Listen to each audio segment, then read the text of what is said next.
So hello guys, क्या हाल चाल आपका। सो गाइस, मैं आपको एक ट्रिक बताने वाला हूँ। वो बहुत ही अच्छी ट्रिक है और बहुत ही कामयाबी वाली ट्रिक है।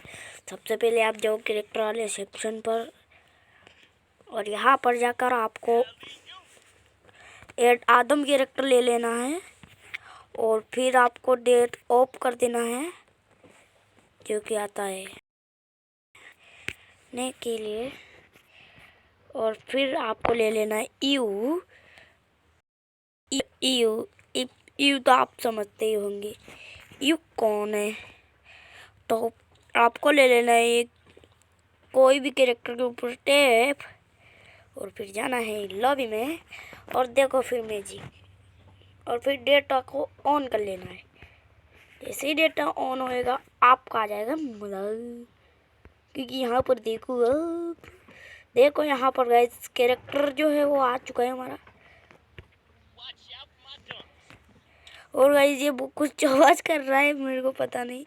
नमस्ते दोस्तों, अगले वीडियो में फिर मिलते हैं। ट्रिको बाय बाय। इतनी ट्रिक तो दिखाई थी।